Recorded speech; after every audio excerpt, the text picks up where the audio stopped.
Sitaram, Sitaram, Sitaram, Jai Sitaram, Sitaram, Sitaram, Sitaram, Jai Sitaram.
as they ride by. So light to the merchant ships, many Saturday to guide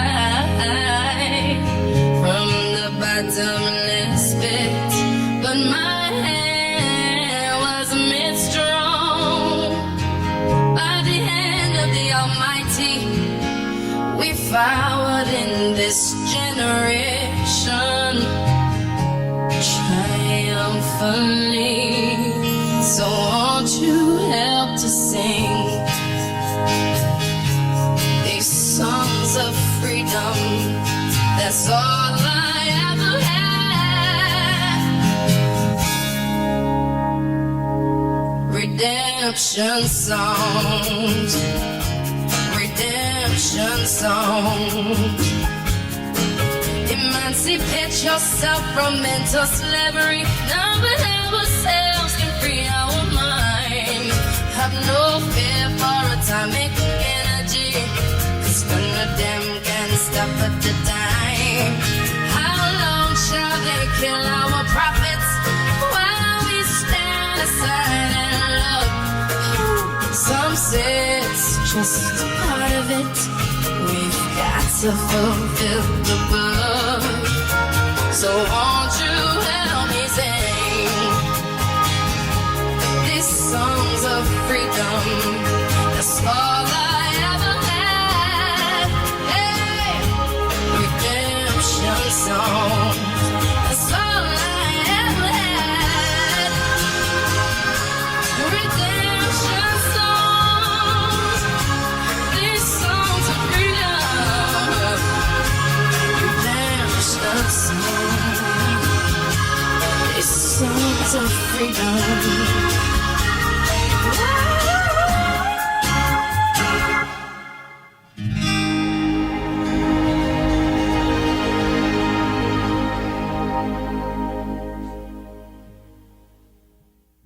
If you're just joining us, you've happened into the news at dawn. If you're one of the perfect audience, take a deep breath. It's an Om time. We're going to listen to Radio Shock, Eco Shock. This is Radio Eco Shock with Alex Smith.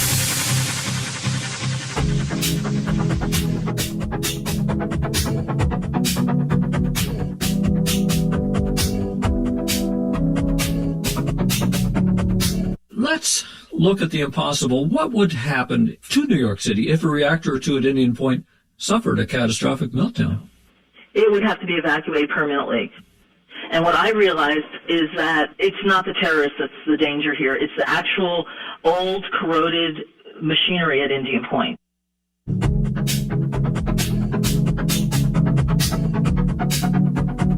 You just can't make this stuff up. The hub of world financial activity, Wall Street and all, is gambling every day that two old reactors just 25 miles away won't finally melt down Fukushima style. Even the Nuclear Regulatory Commission thinks Indian Point has the most at risk for an earthquake reactors in the country. Later in this program, we'll talk with environmental lawyer, activist, and local resident Susan Hito Shapiro about the real threat. But first, I found another jaw-dropping, gasp-for-breath story in climate science. Is 2 degrees centigrade of warming safe? What about 17 or 20 degrees hotter? That's right. The United Nations Panel on Climate Change doesn't tell you the ultimate destination, where we're going. When our current emissions at 400 parts per million finally stabilizes, London will be a tropical swamp with hippos and crocodiles. Again. I've been on the climate watch since 1990. How come nobody told us this? And our source is not a blogger from Nowhereistan. He's a scientist with decades of experience and a who's list of scientific connections. The only good news is there is some good news. He can also see a way to bring the world's climate back to the place we recognize and survive. It's all in a day's work at Radio Eco Shock.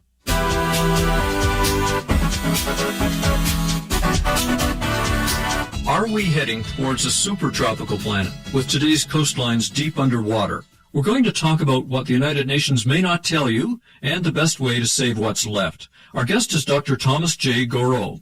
He's studied planetary physics and astronomy before getting his doctorate in biogeochemistry at Harvard. Born in Jamaica, among many fields of expertise, Thomas Goro is an expert in coral reef science. He is president of the Global Coral Reef Alliance. But I've asked Dr. Goro to join us because of a startling speech he made last November at Tufts University. The conference was called Biodiversity for a Livable Climate. Thomas Goro, welcome to Radio EcoShock. Hi there. It's a pleasure to be here. Well, and it's a pleasure to have you here. I'm looking forward to talking with you. Now, about 25 years ago, you predicted Earth's climate could get 20 degrees centigrade hotter. That's way, way beyond the 2 or 4 degrees being talked about by many scientists, the ones working with the Intergovernmental Panel on Climate Change, for example. Could you explain that prediction and why your estimates are so much higher than the official line we hear? Yeah, sure.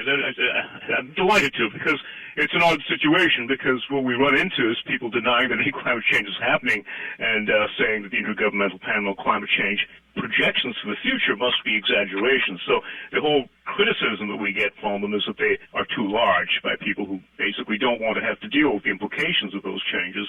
And what I'm saying is precisely the opposite. I'm saying that IPCC has greatly underestimated what the long-term impacts will be. The key phrase there is long-term. That's really key, because IPCC was created by the United Nations Framework Convention on Climate Change as an advisory board to provide information to governments on a couple things. Basically, what the science had to say about climate change, whether it was real, how fast it's taking place, and so forth and so on, and also to provide model-based estimates on what would happen in the future for various scenarios, such as business as usual and so forth and so on. So they were asked to create model-based scenarios, and that's what the IPCC reports were. They said, if CO2 rises, the very first IPCC report in 1990 discussed this, what would happen if CO2 doubled from, say, at that point it was closer to 350 ppm or something than it is now, 400, but if that doubled, say, to 700, and then how much temperature would rise, and they said it might rise about, 1 to 2 to 3 degrees centigrade, and sea level rise, they said, might be about 10 centimeters or 50 centimeters or so. So and those stuck in people's minds as the predictions they were making from the models they had. But what they didn't really tell you is when that would happen. And the thing is, IPCC was mandated by governments to give model-based predictions for what would happen in 10, 20, 50, maybe 100 years at the outside. Okay? And the thing is that when the Earth warms up, that heat gets absorbed by the ocean. The ocean holds more than 95% of the heat in the system. The atmosphere, the rocks, the vegetation, all that. The ground holds very little. It's the ocean that holds most of that heat. And so that the ocean is slowly heating up. Until the whole ocean warms up, we won't feel the full effect of warming at the surface. And the fact is that almost all the ocean is cold. It's cold because water at the North Pole and the South Pole have been in contact with the ice, and they've gotten very cold, and that makes them dense, and they sink to the bottom. And so the whole deep sea has been filled up with chilled ice water from the ice caps at the poles. And until that warms up, we won't feel the full effect at the surface. It takes 1,000 years for the ocean to turn over. And so until the deep sea warms up, we won't feel that effect at the surface, the full effect. It's sort of like what happens if you have a house in colder part of Canada than British Columbia, and if you've got your fireplace, and your furnace at full blast downstairs, and you've got all your attic windows open, or your upstairs windows open. What's going to happen is all that heat's going to rush upstairs. Until upstairs warms up, you won't feel warm downstairs. Well, the Earth's sort of built the ocean's built upside down in that sense, because the warm stuff's on top and the cold stuff's on the bottom, but the same principle applies. So until the deep sea warms up, we won't feel the full effect at the surface, and that takes 1,000 years. So there's a built-in time delay in the system. So when you increase CO2 today, the full effect takes 1,000 years to be felt. These models only went to 10, 20, 50, or 100 years. That's 1/10 of the time it takes to reach the steady state.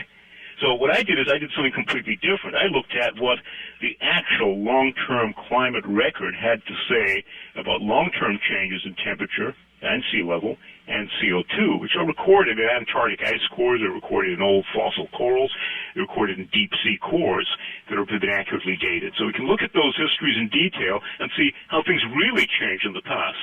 And we've got 1 million years of records. Now, when the first IPCC report came out, we didn't have 1 million years of climate high-resolution CO2 ice core data. We only had about 200,000 years at that point. I looked at that data, and I looked at how temperature, CO2, and temperature and sea level and CO2 changed together, and I was able to look at determine what the sensitivity of the real system was and compare that to the sensitivity in the IPCC models. And what I found was that they're just way too low. And the real reason is a political mandate. The political mandate was essentially to ignore 90% or more of the response. That's not telling you, the IPCC projections are not telling you where we're going to go ultimately. They're telling you where we're going to go at some small intermediate portion of that way. But we have a long hill to climb after that point. And it's a very important metaphorical error because the governments somehow think when IPCC says it'll rise to 2 degrees C for some given amount of, when they say that's an acceptable warming, they don't really understand that 2 degrees is not where we're going to get. That's just 2 degrees in, say, 50 years, but then another 2 degrees in another 50 years, et cetera, et cetera. It's just a constantly rising ramp. It's not an end point. And I think if we're serious about protecting our planet or our life support systems, we really need to look at the long-term impacts of what our activities now are going to do in the future. And the problem is that those extend way, way beyond the IPCC projections. The temperature is the shortest part of it, the 1,000-year time lag. The rise in sea level is probably more like 5,000 years or more. In fact, it's more than that because it's going to take at least 5,000 years probably to melt the glacial ice caps. Until all that goes, we won't feel the full effect of sea level rise. It's not going to be slow and constant, but that time lag is at least 5,000 years and maybe more. All right, but what if we run out of fossil fuels in the next 100 or 150 years? We burn most of what we've got, and then we get a little smarter. We stop using the last bits in the ground. Won't that solve the problem? Well, no amount of the problem is that we're already above what's acceptable. This is the real issue. You see, right now we're at 400 parts per million CO2. Now, if we look at how the climate system has behaved, what the long-term steady-state value is, that's what I say. Based now on 1 million years of climate data, we can say that for 400 ppm, the long-term increase in temperature is going to be about 17 degrees centigrade, not 1 or 2 that people are worrying about. And the long-term rise in sea level is going to be about 23 meters, or about 75 feet, not the 50 centimeters or so that people are freaked out about right now. 17 degrees C, that's around 30-something degrees Fahrenheit warmer. That sounds like extinction level, runaway, global warming. Is that what you're talking about? Well, it absolutely is. See, now let me give you another example, okay? I come from the island of Jamaica, as you mentioned.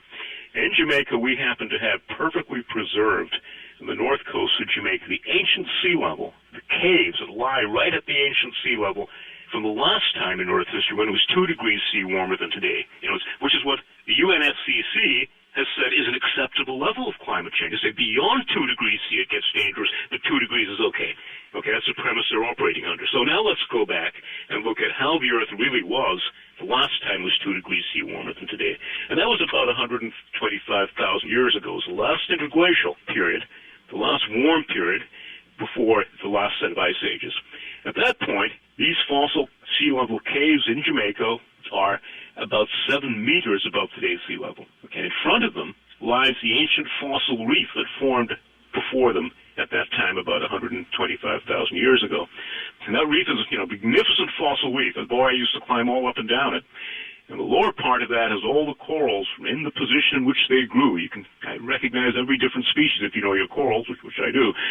And then up above it, there's a 1 centimeter thick red clay band, and there's a red clay layer. And then above that, all the corals are broken and lying on their sides. They've been completely crushed, lying broken. What we now are realizing is that last time it was 2 degrees C warmer than today, pretty much all the coral reefs in the tropics are thought to have died because the temperature was beyond what they could take. Those corals had died, been broken by storms, and were unable to keep growing. That's why they seem to be broken. It was too hot for corals to survive. It was beyond the limit of what they could tolerate. Now, at that same time, when it was 7 meters higher than sea level than today, it was 2 degrees C warmer, London, England, had hippopotamuses and crocodiles. And their fossils are in the British Museum. So, 2 degrees C warmer made London, England into a subtropical swamp habitat. That's 2 degrees C warmer, 7 meters higher. And at that time, CO2 was about 270 parts per million. We're at 400 right now. Okay, so if people say 2 degrees C is warmer is acceptable, the long-term implications of that are 7 meters higher sea level rise, and London, England being underwater or being a swamp. Check out the Radio EcoShock website. We're at ecoshock.org. This is Radio EcoShock. We're talking with Dr. Thomas Garreau on our program, and as you can hear, things are more serious than we've been told, but you also do have a solution. So how could we stop this catastrophe from happening? Well, thanks. That's exactly the point, is that first, it's far worse than people recognize, and the second important point is we know how to solve the problem. We're just not using what we know. And that is that the following is that, you see, when people talk about CO2 in the atmosphere, they're fixated on the fossil fuels we're adding. And as you pointed out, we're going to burn them all at the rate we're going in about 100 to 200 years. You know, we'll exhaust all the coal and oil and put it into the atmosphere, which should increase the amount of CO2 in the atmosphere many times higher than it is now. But there's a limit to how far it can go when all that stuff is gone. It'll take a couple million years for that CO2 to work its way out of the atmosphere and out of the system ultimately and get buried. So the point you've got to realize is what controls the amount of CO2 in the atmosphere isn't fossil fuels. It's two things. It's the biology of force on land. The plants are sucking CO2 out of the atmosphere in photosynthesis. They're making living biomass out of that, and then they die and break down, or what's called respiration. They breathe it out just like we do. They breathe off CO2. And so there's this huge cycle, very fast cycle of CO2 going through the living biomass on land. And there's an equivalent cycle in the ocean where the CO2 gets mixed by winds into the surface ocean, gets taken up by the marine plants, and so forth and so on. So the rate at which those cycles are going is really what controls the amount of CO2 into the atmosphere. Now, when we talk about reducing fossil fuel emissions, which we've got to do, it can't possibly, all that can do is reduce the rate at which further CO2 increase happens. Only reduce it. We can only capture a very small amount, and all the proposals people have for capturing carbon and storing it cost at least $450 per ton and aren't affordable, even if they're technically feasible, which they mostly aren't. So it's a serious issue with those. But the point is, even if all that worked, even if you believed that it was cost-effective and technically feasible, which I don't think it is, then all it could do is slightly slow the increase. And what we need to do is we need to reduce CO2, because a safe level of CO2 is something else we can determine. I use those long-term climate data to say, well, what is the level of CO2 that corresponds to today's temperature? And for no significant change. And what that is, that's 260 ppm, which is less than what it was in that ancient fossil sea level in Jamaica. So it means we've got to remove 140 ppm from the atmosphere. Fossil fuel emissions reductions can't do that. We have to find a way to remove that. And the way to do that is not to try to pump it underground and use big pumps or, the technical fixes. It's to simply harvest nature, is to make the trees grow faster, plant trees, grow biomass. Well, the plants suck up that excess CO2 out of the atmosphere, and they're capable of doing that quite quickly because they cycle the CO2 from the atmosphere through the vegetation about once every 6 years. Now, the problem is it decomposes and goes back to the atmosphere, and the way we manage vegetation, the way we manage this carbon in the soil, and that's the elephant in the room. There's 6 times more carbon in the soil than there is in either the atmosphere or vegetation, but it's not included in the UN Framework Convention on Climate Change. No one has to account for it. Now, if we increase the amount of carbon in the soil by only 10% or so, we could absorb all the excess CO2 and stabilize CO2 at safe levels. That could be done in as little as a few decades if we harvested photosynthesis instead of letting the plants decompose, is converted them into organic carbon in soil, or what's called biochars, like charcoal, but instead of burning it, you bury it in the ground where it absorbs water, it absorbs nutrients, makes the soil more fertile, it removes CO2 from the atmosphere, and puts it back in the ground where it's safe, and it can last basically forever. At the same time, it solves our agricultural and forest fertility problems, and solves our water supply problems too, because it retains water in the soil. So there are ways to do that. And there's an even further benefit from that is that the way to convert biomass into what's called biochar, which was invented by Amazonian Indians somewhere between 5,000 and 10,000 years ago. They made black soils all along the Amazon that are, anywhere from 10 to 50% charcoal by weight. They're the richest soils in the world, incredibly fertile. Now, if we were to adapt their technology, we can make the charcoal from vegetation, but we can also trap the energy, which they couldn't do. You see, now we can use all of that energy for heat. We can use it to make electricity, and we can also trap the volatile materials that they couldn't get, the gases and the liquids, the vapors that come off. And so you can also make things like natural gases that you can burn as fuel. You can make liquid fuels that can replace petroleum. And so, mind you, when you burn that, you're putting some CO2 back into the atmosphere, but because that CO2 that was moved by plants is recycled, it's not CO2. The beauty of it is that for every gram of CO2 that you're recycling, you're burying more in the ground. So the net effect is to reduce CO2. So that's actually carbon negative sustainable energy. It's possible to replace coal and oil and petroleum with that and to reduce CO2 at the same time. Can we do that on a large enough scale to really make this happen? I'm having a hard time picturing how this would progress.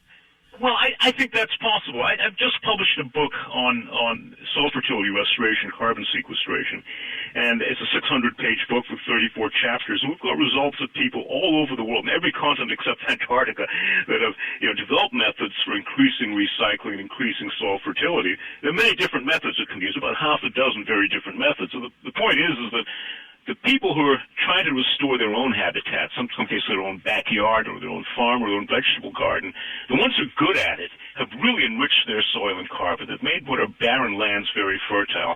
And millions of people have done this. This is the really interesting thing. They've done it all over the world. There are people who've figured out how to solve their own immediate problem for their own private ends. But the point is, if we were using these kinds of best practices, we could be building carbon in the soil and solving global warming at the same time. So the problem is that although millions of people are doing the right thing, there are billions who are doing the wrong thing, because most of our conventional farming and land management is based on cutting down the vegetation, burning it, and then treating the soil in a way that causes the organic carbon that was there to break down. We've lost half the carbon that used to be in our soils in all our agricultural land. And if we put it back, we can enrich the land and solve global warming at the same time. In fact, it's really our only hope if we want to try to prevent coral reefs from going extinct, because coral reefs can't take any more warming. They can't take 2 degrees. We're at the limit already with coral reefs. And what happens if we lose the coral reefs? Well, for over 100 countries, coral reefs are their major marine resource. They're in economic terms, their food comes from it. Their fisheries is almost entirely from coral reefs. Their economies are almost entirely based on tourism. The tourism is based on the white sands. The white sands, every grain of sand came from the coral reef. It was only there because not only coral reef produces sand, but the reef itself is growing, living protection. Without the coral reefs, those islands wouldn't be there. The low-lying islands are many, So for over 100 countries, it's their major source of economic revenues from fisheries, from tourism. It provides their shore protection. It has most of their biodiversity. It's their most beautiful system. So it's a huge economic resource for half of all the countries in the world. If they lose that, then you ask, well, how do you replace that? Well, then you've got to import food because you don't have fish. Your beaches are gone, so you have no tourists. Your islands are washing away. They're going to lose everything. The low-lying islands are going to lose absolutely everything when they lose their reefs. And the thing is, they've lost most of them. For example, I developed a method for predicting coral bleaching from satellite data. It's caused by high temperatures. Began in the 80s. It's getting worse and worse. Until this year, every single coral reef region in the world that had catastrophic or severe mortality of corals due to high temperature, so they're getting too hot for them to survive. Every region of the world except only one area in the Central Pacific. That was the only area that had been lucky so far. Well, this year they were hit. And this year, in the areas where we have reports, 3/4 of the corals died very quickly from high temperatures. So, they can't take any more warming.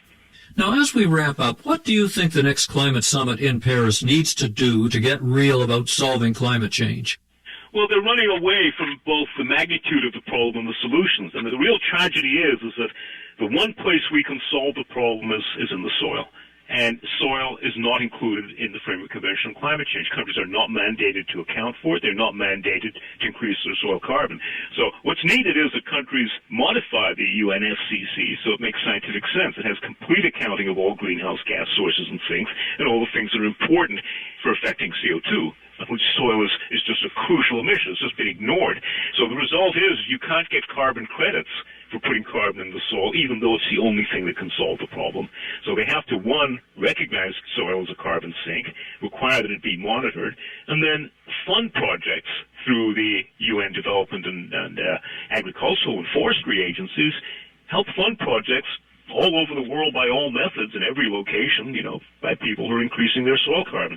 You've got to account for it. Really, in the long run, we really have to reward people who are solving the problem. The farmers and the foresters and the people who are enriching their soil, we've got to reward them because of what they're doing to prevent what's going to happen to us if they don't. But right now, there's no carbon accounting for soil. Until there is, we can't do it in a rational way. You've suggested that the carbon tax, instead of being sent back to the people or used by the government, should go to carbon farmers, essentially. No, absolutely. The point is that tax should go to directly solving the problem. But everyone's looking at it as a political giveaway. I mean, the politicians are salivating at the notion that this is money that they can spend on political giveaways to get reelected. But the point is that won't solve the problem. First and foremost, I mean, I don't really care if the politicians want to erect stadiums named after more dead politicians, with the money. But they can only do that after they first solve the problem. So the first issue is that really the polluter pays, the person who puts CO2 into the atmosphere should pay whatever it really costs to remove it. That's not really that much.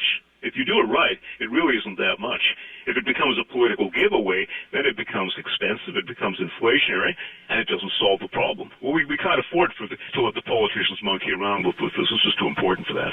We've been speaking with Dr. Thomas J. Goreau. He's struggled against the rising tide of carbon pollution and dying coral for decades, and he's made a lot of scientific friends along the way. Find out more at globalcoral.org. I'll put a link to Dr. Goreau's startling presentation at Tufts University in my weekly show blog at ecoshock.info. You can watch it on YouTube as well. Thomas, thank you so much for helping us out. Well, thanks so much. It's a pleasure to be on. I'm Alex Smith reporting.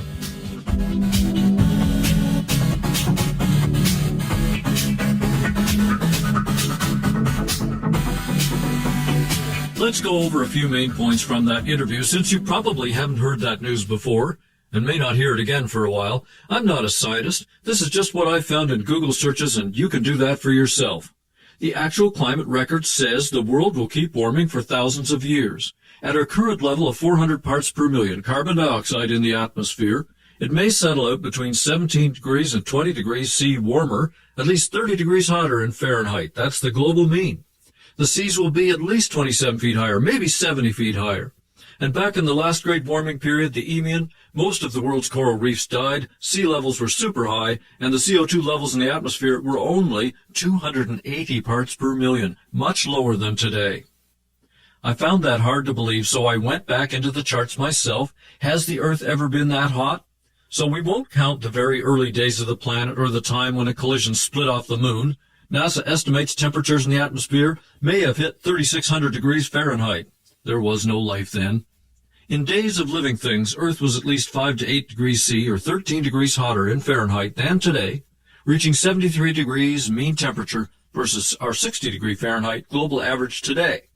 That was the Paleo-Eocene thermal maximum, or PETM, around 55 million years ago. There was no ice on Earth, but palm trees and crocodiles around the Arctic Sea. Many species went extinct.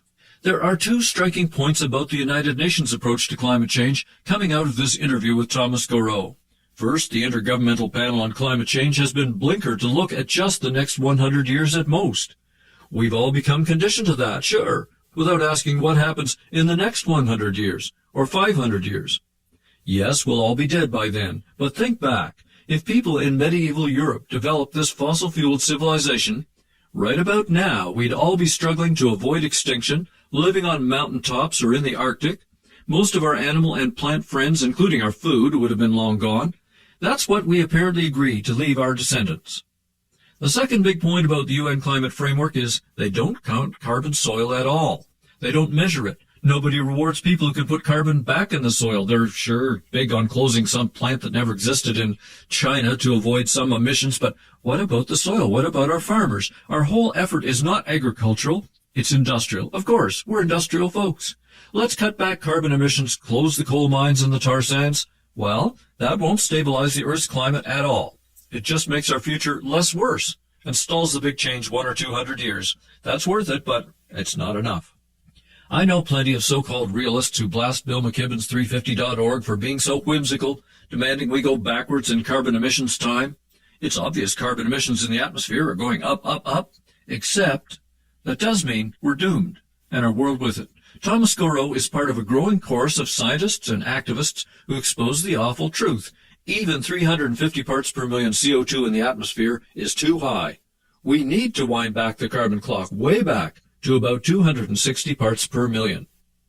I've just had an interesting email conversation with Albert Bates. He's the counterculture thinker from The Farm in Tennessee.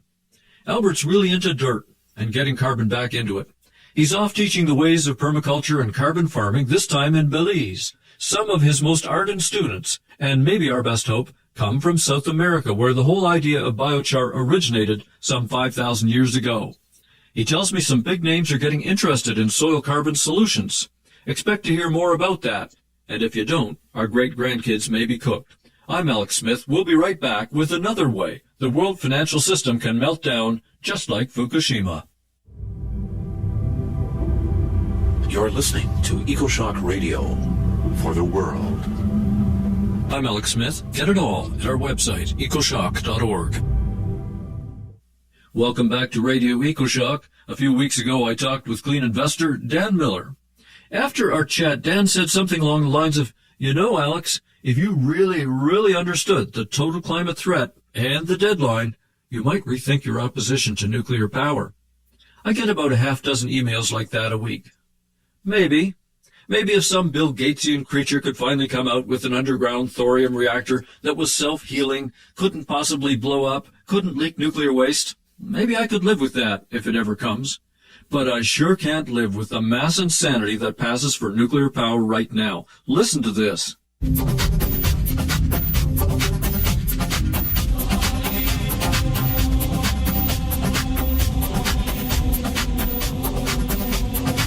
Today and every day, tens of millions of Americans in and around New York City risk a Fukushima-style meltdown of two nearby reactors. The Indian Point Energy Center is just 38 miles north of New York City.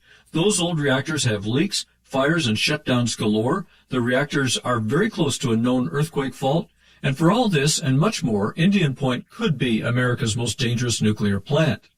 Now, the triple meltdown of Fukushima in Japan taught us that a nuclear accident is not a local issue. If you live in the Northern Hemisphere or anywhere near an ocean, this is your problem. This is your story.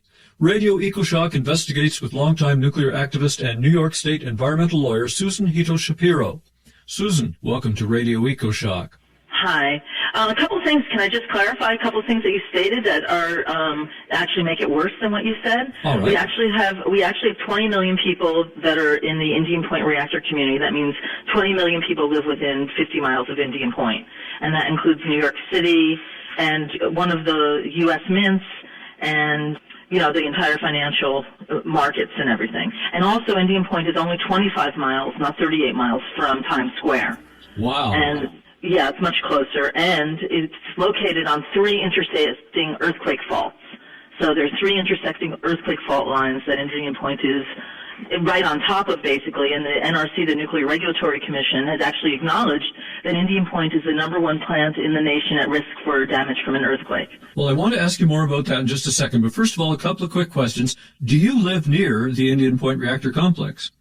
I used to live very close, and now I moved further away because of it, but I still work within 11 miles of it, and my father lives within 9 miles of it, and I grew up there. And because I became more knowledgeable, I moved further away, but I'm still within 30 miles.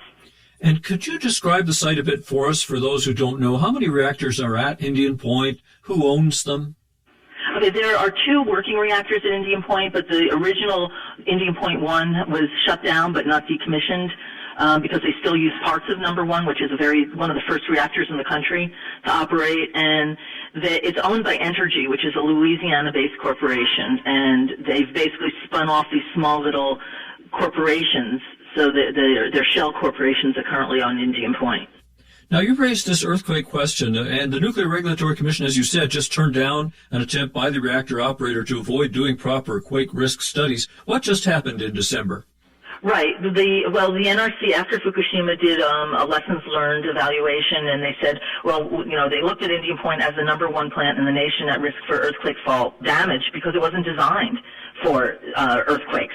And at that time, they only knew of one fault line running underneath it, but the seismology science has advanced, and now they know that there are three intersecting active fault lines under Indian Point, and it's a very brittle area because it's all bedrock. So an earthquake here is a real jarring experience. It's not like on sand, which, yes, it would be horrible and everything would move, but here on bedrock, things crack. And it's a very fragile kind of situation. So what happened was the NRC said, you have to do these studies and these evaluations, because Indian Point right now is in the process of getting a new 20-year license. They call it relicensing, but in actuality it's a new license. And that's why they've ordered this. And Entergy tried to, get out of it, and miraculously, actually, the NRC said, no, you actually have to do the study and get it done on time. Normally, the NRC has granted Entergy every request for exemptions from any kind of safety standards that they've ever asked. So this was a real, game changer in that sense, that they said, no, you actually have to do this study. Yeah, the NRC, it's amazingly slow to protect the public. I read about this, and Entergy has until 2017 to come up with a plan against a quake, and then more years to implement whatever hardening is needed. If they ever do, they always drag their feet. So what happens if nature doesn't follow that schedule and a quake comes sooner? Well, it's a really big issue. I'll tell you a couple of the other really frightening aspects of Indian Point. You have two natural gas pipelines that run within 500 feet of Indian Point 3. And at Indian Point 3, what the NRC, in their infinite wisdom, did was they granted Entergy an exemption from fire safety protection standards. And we've been litigating this since 2007. It's still going around and around the litigation cycle. But what basically happened was that the NRC granted approval to use a fire insulating wrap, like we would consider it, insulation in our walls or something, like fire safety. And it's supposed to have a rating of at least, it was originally 3 hours. They said, no, we'll exempt it down to 1 hour. And then it turned out when they actually finally tested the material, called HEMYC, it's HEMYC, it's an insulating material, and Congress finally made them test it after 15 years, they found out that HEMYC doesn't work for an hour. It only works for 24 minutes. So the NRC said to Entergy alone at Indian Point, not at any other plant in the country, Entergy came to them and said, we want an exemption from fixing this, from retrofitting the faulty, defective fire wrap. And the NRC said, sure, no problem. So really, truly, between the entire 20 million people in the New York metropolitan area and a disastrous meltdown is 24-minute fire protection. So if there's an earthquake at Indian Point, besides the fact that the plant isn't designed to withstand and get it done on time, normally the NRC has granted Entergy every request for exemptions from any kind of safety standards that they've ever asked. So this was a real, game changer in that sense, that they said, no, you actually have to do this study. Yeah, the NRC, it's amazingly slow to protect the public. I read about this, and Entergy has until 2017 to come up with a plan against a quake, and then more years to implement whatever hardening is needed. If they ever do, they always drag their feet. So what happens if nature doesn't follow that schedule and a quake comes sooner? Well, it's a really big issue. I'll tell you a couple of the other really frightening aspects of Indian Point.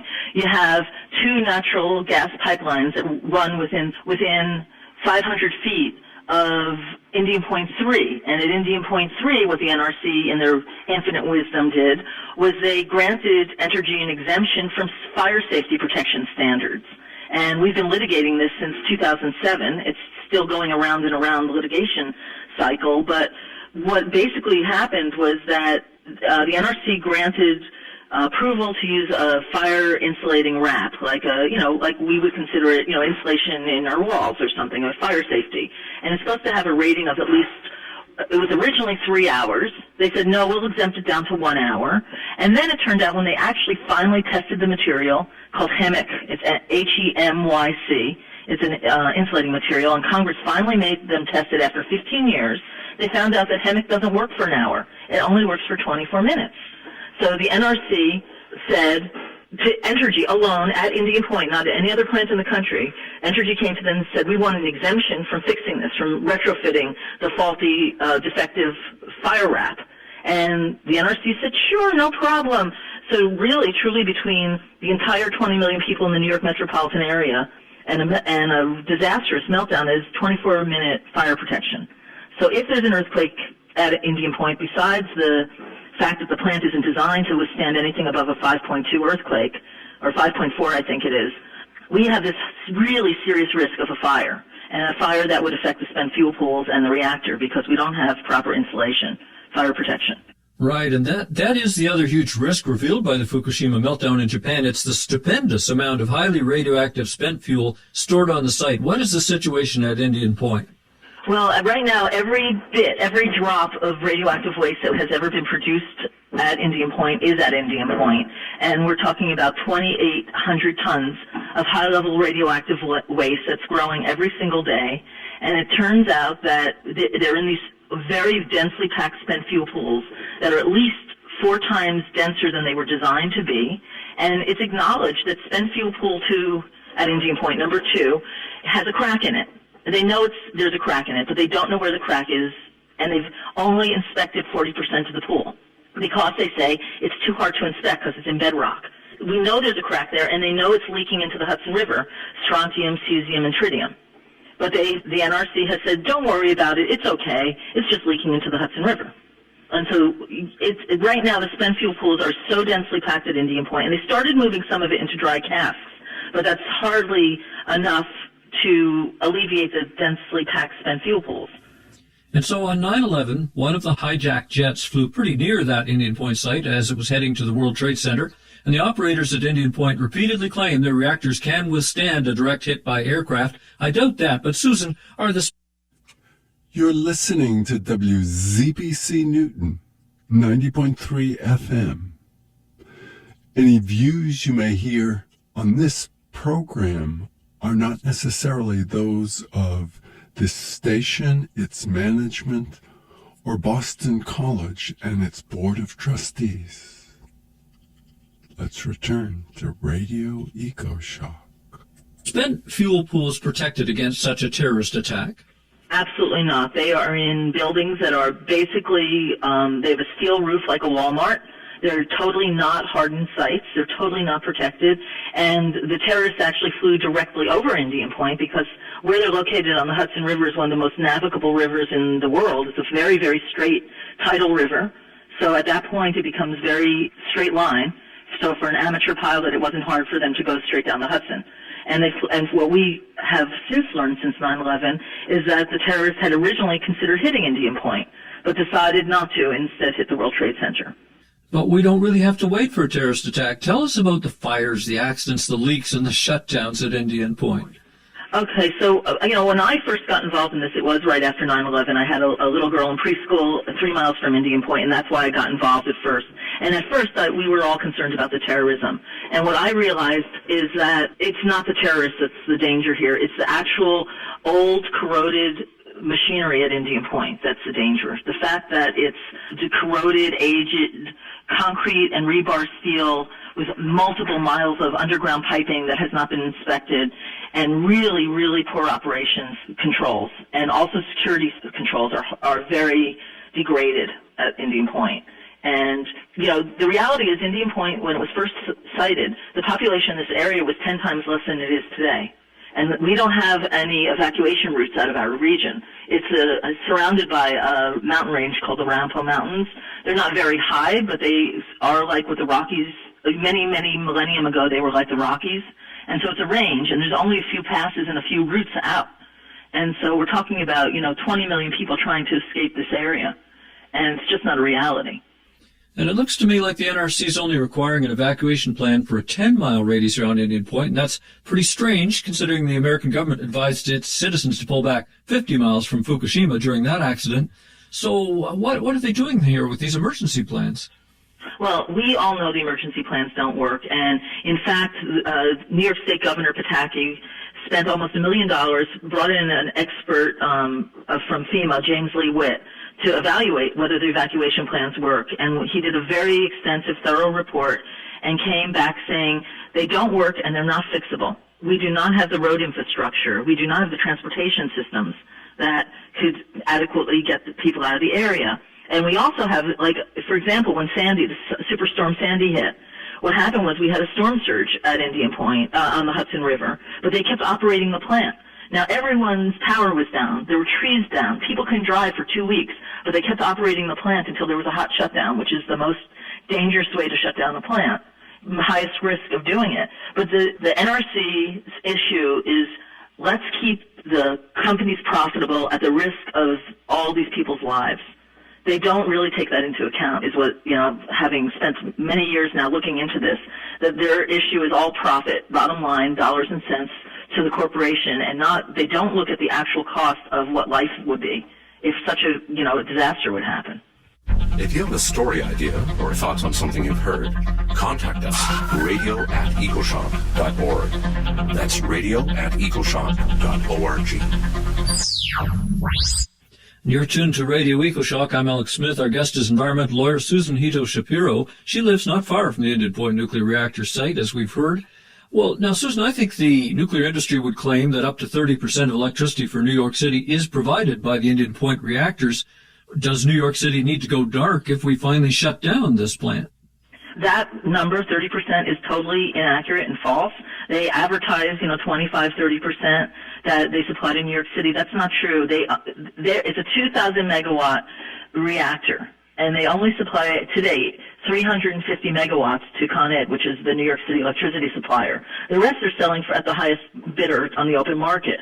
On top of the fallacy of the amount, by law, New York City can only receive, I think it's 18% of its power from outside the city. The rest of the power has to be produced within the boundaries of the city. So the reality of 25, 30% is just false. The Public Service Commission has proven over and over again that that's not true.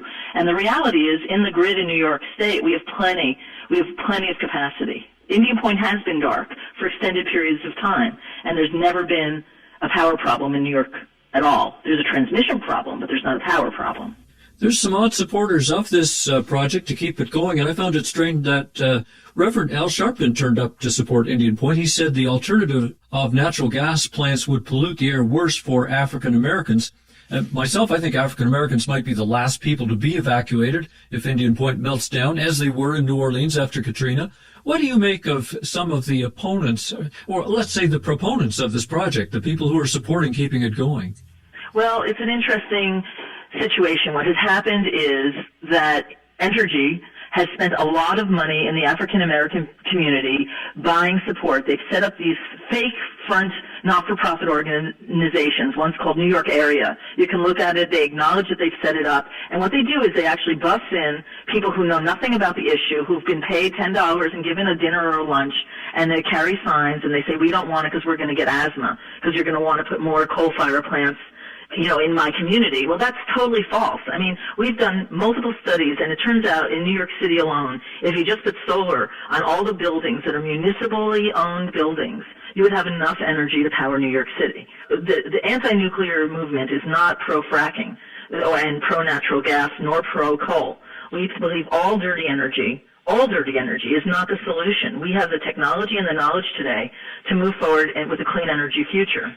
And it turns out that nuclear has been promoted and is being promoted right now by the federal EPA, the Environmental Protection Agency, as a solution to coal, as an emissions-free energy. Well, that happens to be one of the biggest fallacies of all. Nuclear is not emissions-free. It not only gives off radioactive byproducts constantly, all the time that it's operating, and it gives off thermal pollution, superheating the air and the water around nuclear plants at much higher rates than any other kind of energy. But it also gives off an enormous amount of carbon-14 and other carbon-based products and methane that is never calculated. And then when you look at the entire nuclear fuel cycle, its carbon footprint is comparable to a natural gas plant. And so it's a big fallacy that nuclear is emissions-free. So have you found that there are certain health studies that show a high risk around this nuclear plant? Yes, we did a study, an epidemiological study that you can find on radiation.org regarding thyroid cancer, because thyroid cancer is a marker for exposure to radiation. And it turns out around Indian Point, in the 3 counties surrounding Indian Point, the thyroid cancer rate is astronomically higher than the rest of the nation. In one county it's 108% higher, another is 76% higher. And we've also been monitoring. We've been doing citizen science monitoring. And shockingly, we were surprised that the radiation levels are actually, we can actually see when there's spikes doing our citizen science monitoring. And it's in the areas where the thyroid cancer is the highest. And what's the position of the New York State governor? Well, he has said he thinks Indian Point should be shut down. But recently we had a very disappointing ruling from the court that said that Indian Point does not need state approval because they can be grandfathered in, because they were cited, in the 1970s before a lot of environmental laws were even on the books. However, we are still waiting on one really major possibility of shutting down this plant, and it's in the governor's hands, and we're trying to, the governor and the Department of Environmental Conservation's hands, is they ruled on 2010 that Indian Point could no longer use the Hudson River because it does not use closed cycle cooling, and that it's releasing radioactivity into the Hudson River. And that's been in appeals. It's gone to the Supreme Court. It's come back down. They've ruled that they have to put in this closed cycle cooling. Entergy has been fighting against it, and I think we're in the final round of appeals this spring, and we will see. We will see what happens. I don't believe the battle's over yet, and I still think we have a very strong position on that issue. It's a Clean Water Act. They're in violation. They've been in violation since they began operation in the 1970s with the Clean Water Act. So who are some of the citizen activist groups who are trying to get these two dangerous reactors closed down? We have Hudson River Clearwater, which was Pete Seeger's, founding organization, and Riverkeeper and Scenic Hudson. We all work together as a coalition called the Indian Point Safe Energy Coalition. There are groups and individuals. Right after 9/11, we had 75 groups that had become part of the coalition. And, no one's backed out at this point. They're still all members. And what do these groups want done to provide more safety for the site? There's multiple things. One is we want to have fire protection. We want proper fire insulation in the plant. We want to make sure the seismology is, they build it correctly or retrofit it so that it can withstand the earthquakes that are in our region. We want to have the piping that's leaking fixed. We want the groundwater to be cleaned up. And one of the big lawsuits that's currently out there is a multi-billion-dollar lawsuit by the security guards at Indian Point for failure of the security system. So multiple failures of the security system. And we don't believe that there's any security at Indian Point at this point. There's no no-fly zone over Indian Point. You can basically take a kayak and go right up to it. It's a very unsecured site. Well, considering the terrorist problems that have cropped up in various parts of the world, that sounds pretty dumb. And you would think Wall Street might worry that they have to leave town permanently due to a nearby nuclear accident. After Fukushima, the Japanese seriously considered abandoning Tokyo, and some big companies did move out of that city. Let's look at the impossible. What would happen to New York City if a reactor or two at Indian Point suffered a catastrophic meltdown? It would have to be evacuated permanently. And New York City is right within the line of the way the wind blows. It would absolutely have to be, the 20 million people in the region would have to be evacuated permanently. And I don't know, I know you're in Canada. I don't know if you have the same kind of law called the Price-Anderson Act, but it turns out that under the federal government, that if there's a nuclear accident, there's a limit of liability by the nuclear owners to $12.2 billion. It turns out that the property values in this region are over $8.5 trillion. And if everyone looked at their homeowner's policy, at their insurance policy, there's a nuclear exclusion. And all businesses, any insurance, you cannot get insurance for a nuclear accident. Whether you're a business, a homeowner, it would basically bankrupt the United States if there was an accident at Indian Point.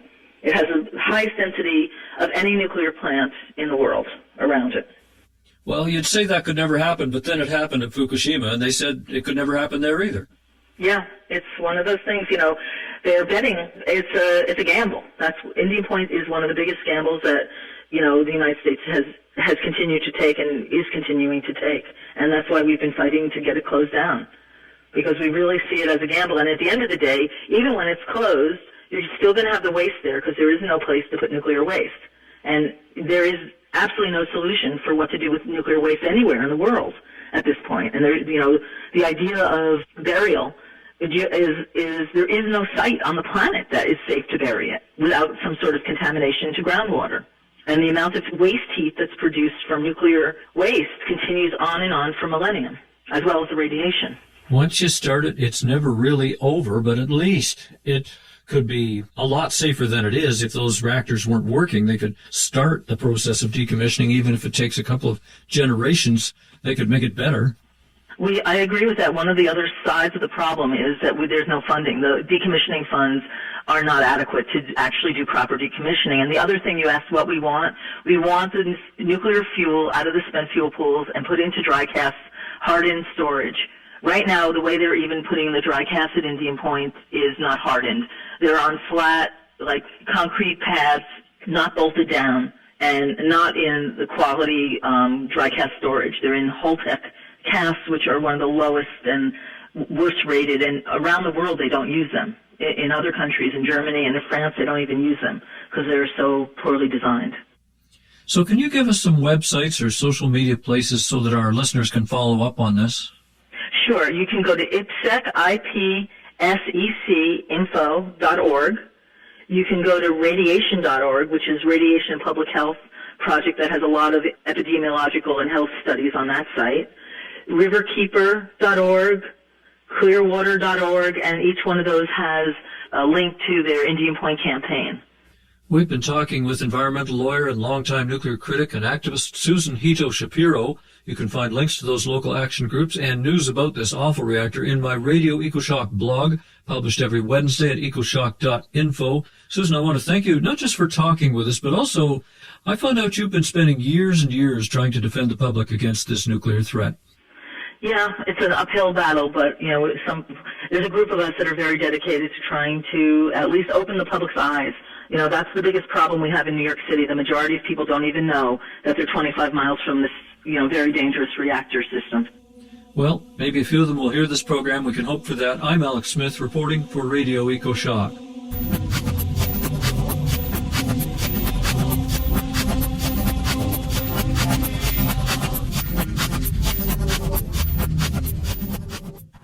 They've been warning for years about the greenhouse effect, and no one quite knows how much change to expect, but the more you reflect, the more it's quite clear that there'll be no action this year or the next, and yet I'm expected to simply chillax and ignore what's in store as the ice caps collapse.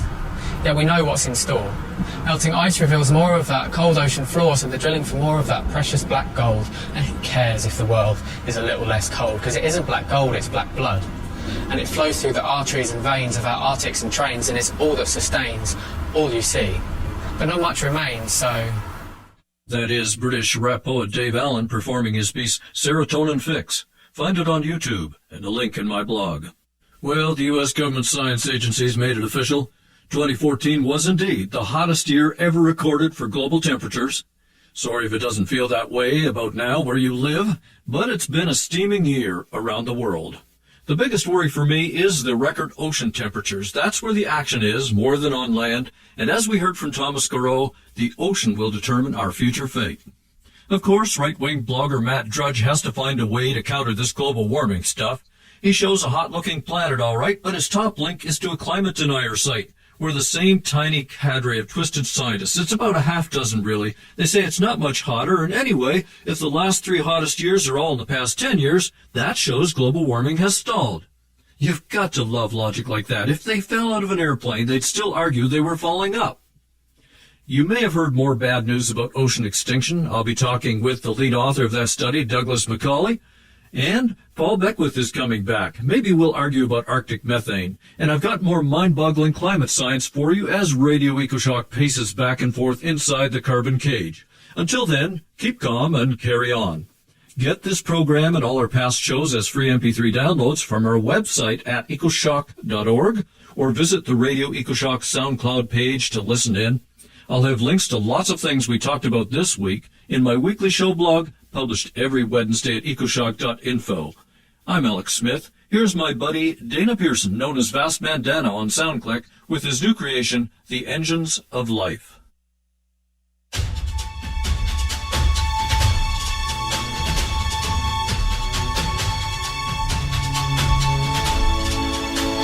Well, I know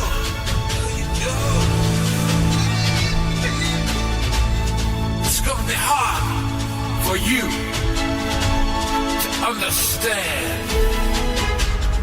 But the world is happening, man, and it's not gonna go away any sooner. And everything we do, and everything we say, and every step we take, and every action we take, I know it rise down, it's gonna send us into some place, because everything's so unstable. We have thrown so many monkey wrenches into this beautiful, wonderful, amazing planetary system that we were gifted with. And what are we doing? What are we doing? This engine of life, this engine, this beautiful creation, this magical moment in the universe. What are you doing?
Never know how much I love you. Never know how much I care. But when you put your arms around me, I get a fever that's so hard to bear. You get the fever when you kiss me, fever when you hold me tight.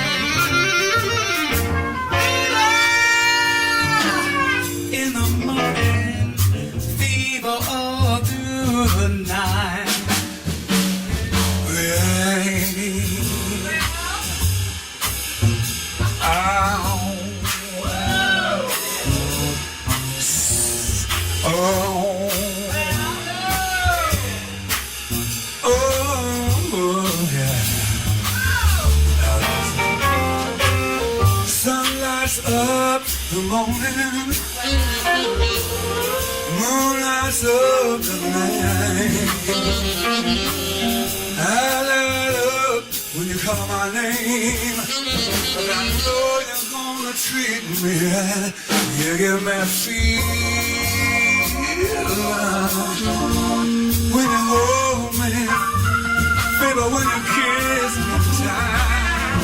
Oh, fever, yeah, even fever all through the night. Everybody's got the fever.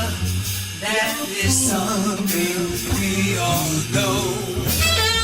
Fever isn't something new. Fever started long ago.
Romeo loved Juliet. Juliet, she failed to say. When he put his arms around her, he said, Julia, you know you're my flame. You give me fever. When you kiss me, fever. When you hold me tight.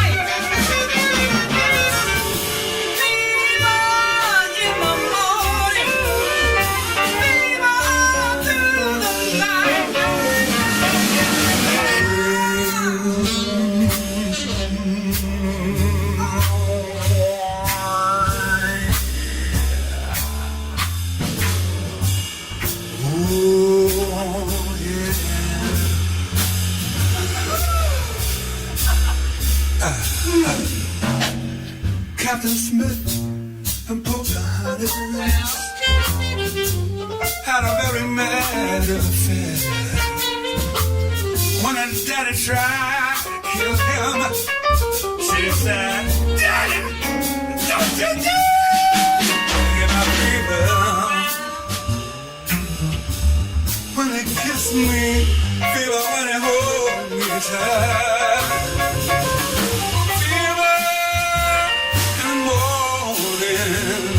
And the fever all through the night. Everybody's got the fever. That is something we all know. Fever isn't such a thing. Fever started long ago.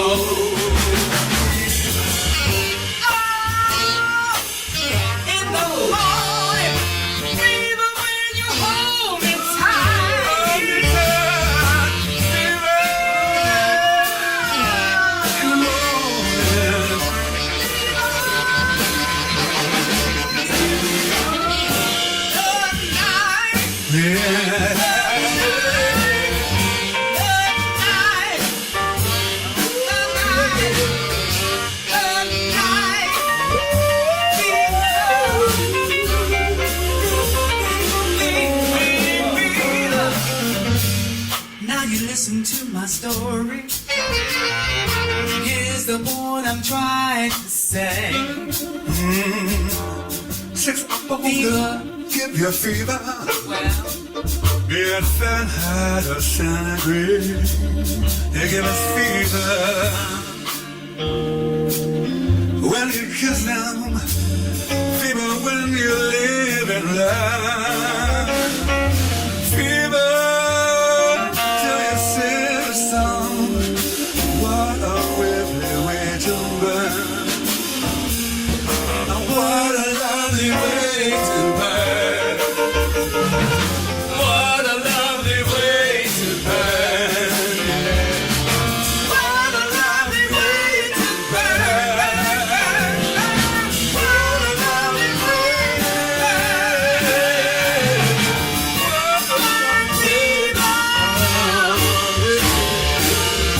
Kiss me. In the night. Fever when you hold me tight. Taking up fever. What a lovely way to burn.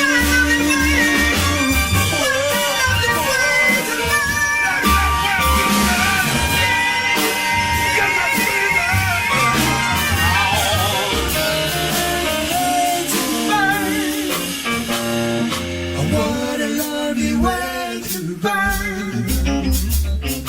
What a lovely way to burn.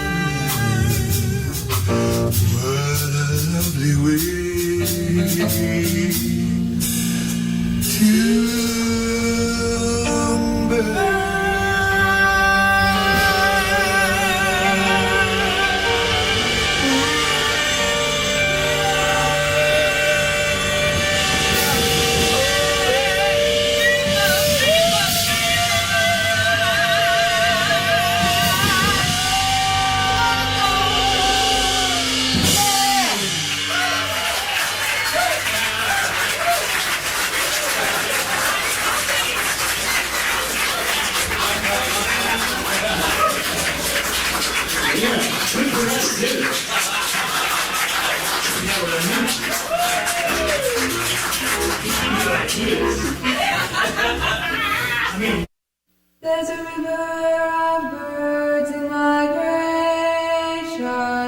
a nation of women with wings.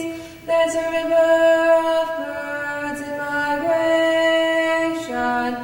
a nation of women with wings. There's a river of birds in migration,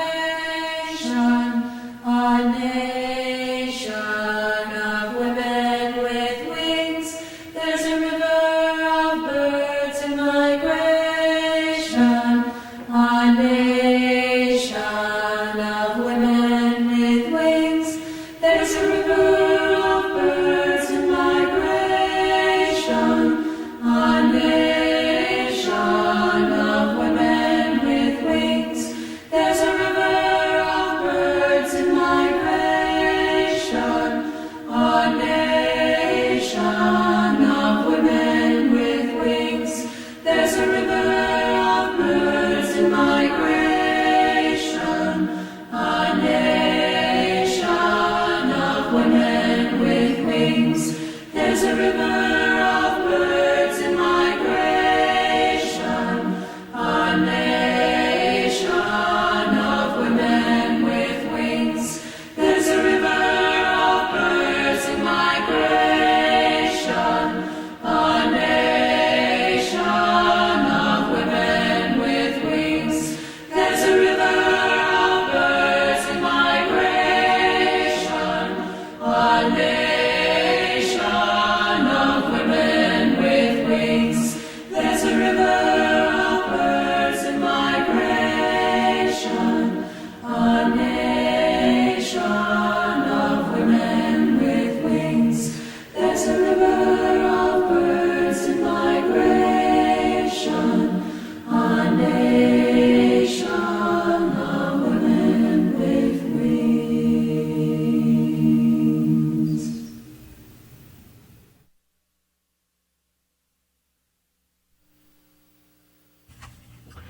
This is from Max Blumenthal, Goliath, Life and Loathing in Greater Israel.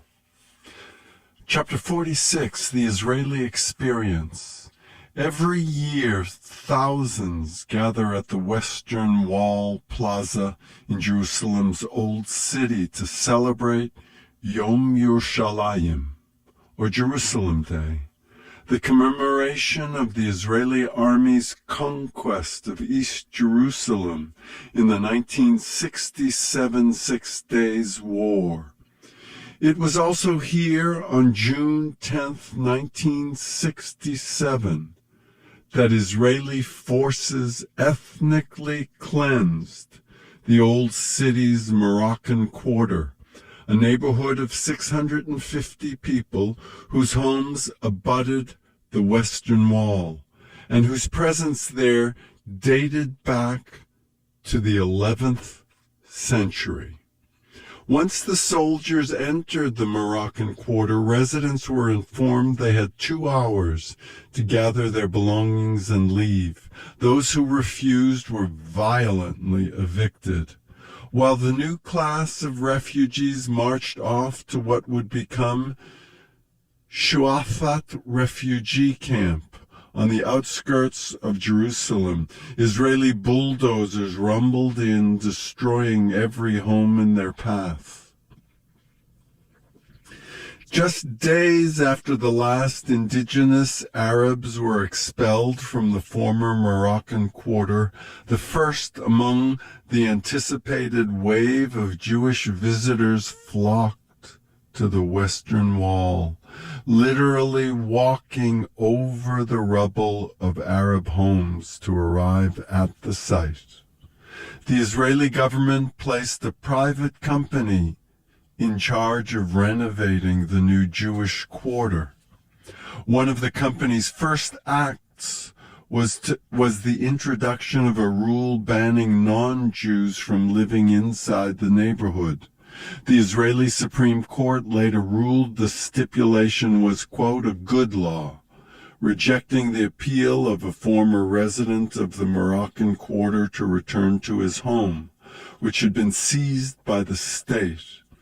In turn, the law provided a basis for the expulsionist and discriminatory agenda Israel would implement over the coming decades throughout the United City of Jerusalem. In short order, the Western Wall was renovated into a spacious plaza that provided a postcard-perfect image of the rapturous Holy Land that existed in the minds of Western tourists, and especially among American Jews. A giant sculpture of 6 candles representing the 6 million Jews who perished in the Holocaust, and an Israeli flag sprung up in the center of the plaza. Along with the wall, one of the holiest sites in the Jewish religion. The candles and the flags symbolized the 3 pillars of Jewish identity. The Israeli army promptly relocated its swearing-in ceremony for new soldiers from Masada to the Western Wall, linking the military mission to the messianic narrative of exile and return.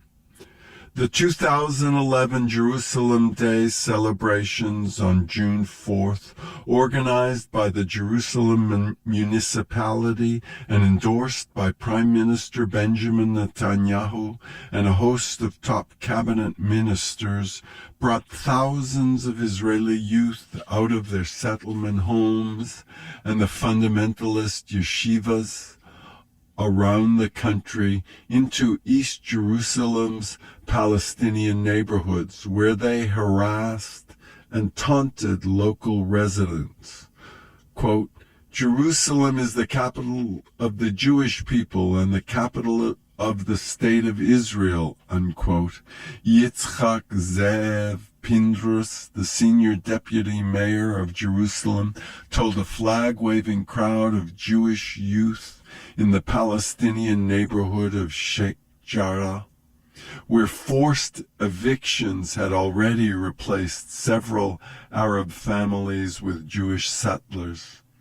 Quote, And I'm telling you today, on this joyous day, in the name of the municipality of Jerusalem, the municipality will continue to settle the Sheikh Jarrah neighborhood, unquote. To the sound of a marching drum, hundreds of young men surrounded the mosque in Sheikh Jarrah and chanted, "Muhammad is dead. May your village burn," and "Death to leftists." Shouting that Arabs were the sons of whores, the marchers celebrated Baruch Goldstein, the Jewish fanatic who massacred 29 Muslim worshippers in Hebron in 1994 during the Purim holiday. The night before the march, groups of settler youth had gathered in Sheikh Jarrah to flaunt their sense of ethnic and religious supremacy. The youths waved flags and bellowed, "This country is ours forever, and we won't give it up for anyone."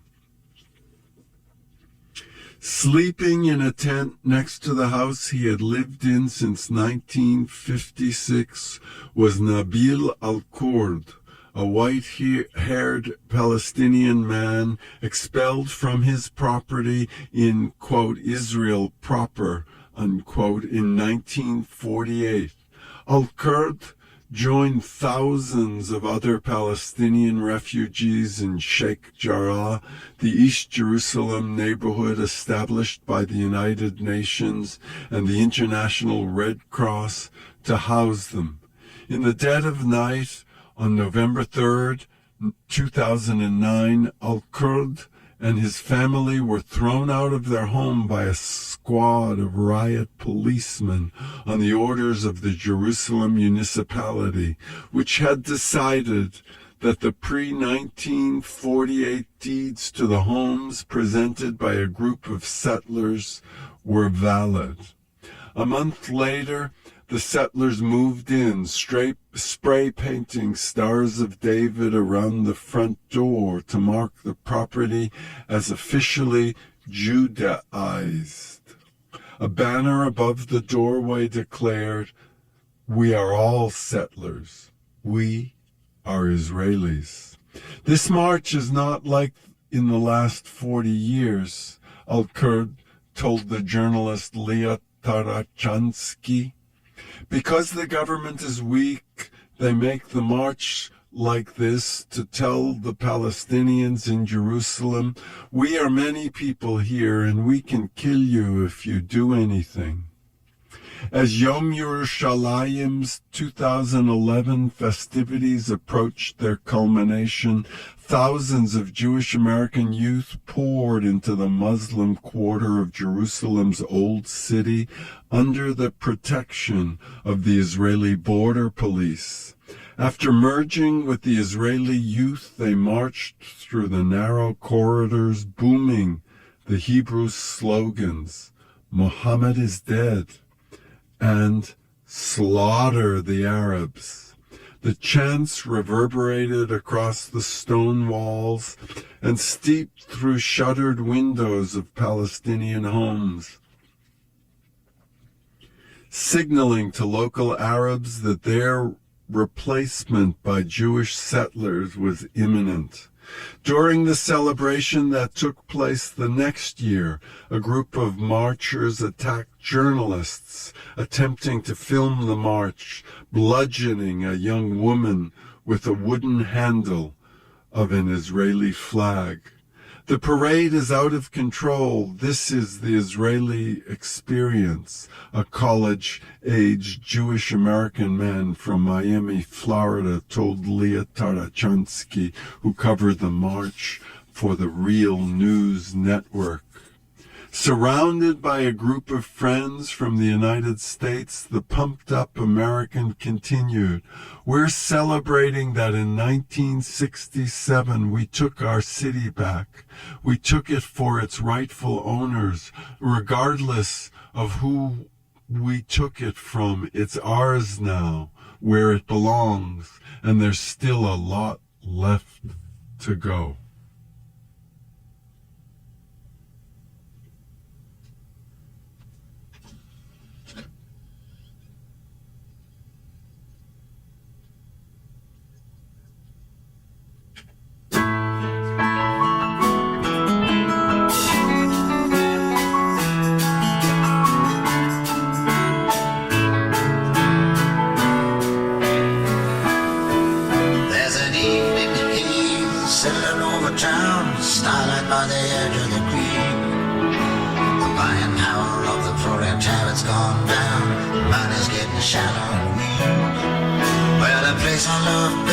It's a sweet memory, it's a new path that we trod.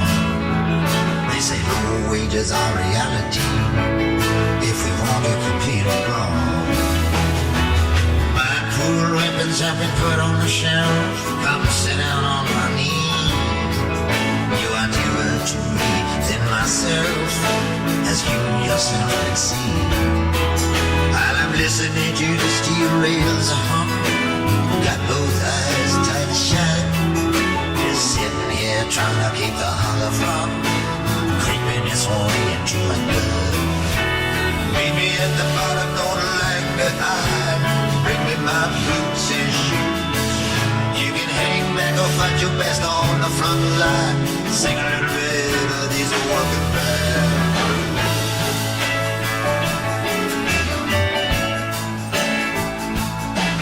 Well, I'm sailing on back, ready for the long haul, tossed by the winds and the seas. I'll drag them all down the hill and I'll stand them at the wall.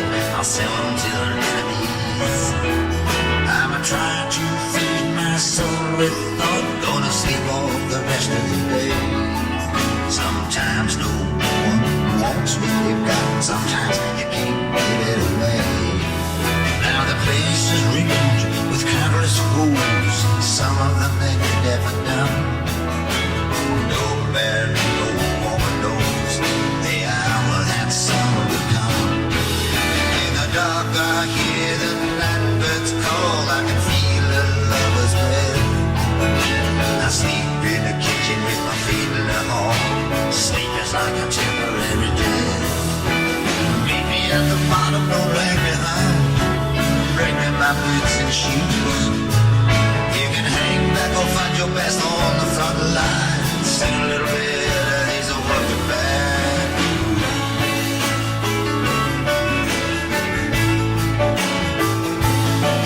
Well, they burned my barn and they stole my horse. I can't say goodbye. I got to be careful, I don't wanna be forced into a life of peculiar crime. I can see for myself that the sun is sinking. How I wish you were here to see. Tell me now, am I wrong in thinking that you have forgotten me? And they worry and they hurry and they fuss and they fret. They waste your nights and days. Them I won't forget, but you I'll remember always. All the memories of you to me have clung. You haunted me with your words. Gonna have to straighten out your tongue. It's all true, everything you heard. Meet me at the bottom, don't lag behind. Bring me my boots and shoes. You can hang back or fight your best on the front line. Sing a little bit of these working band.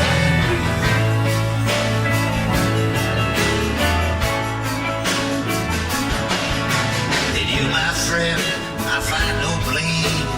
Wanna look in my eyes, please do. No one can ever claim that I took up arms against you.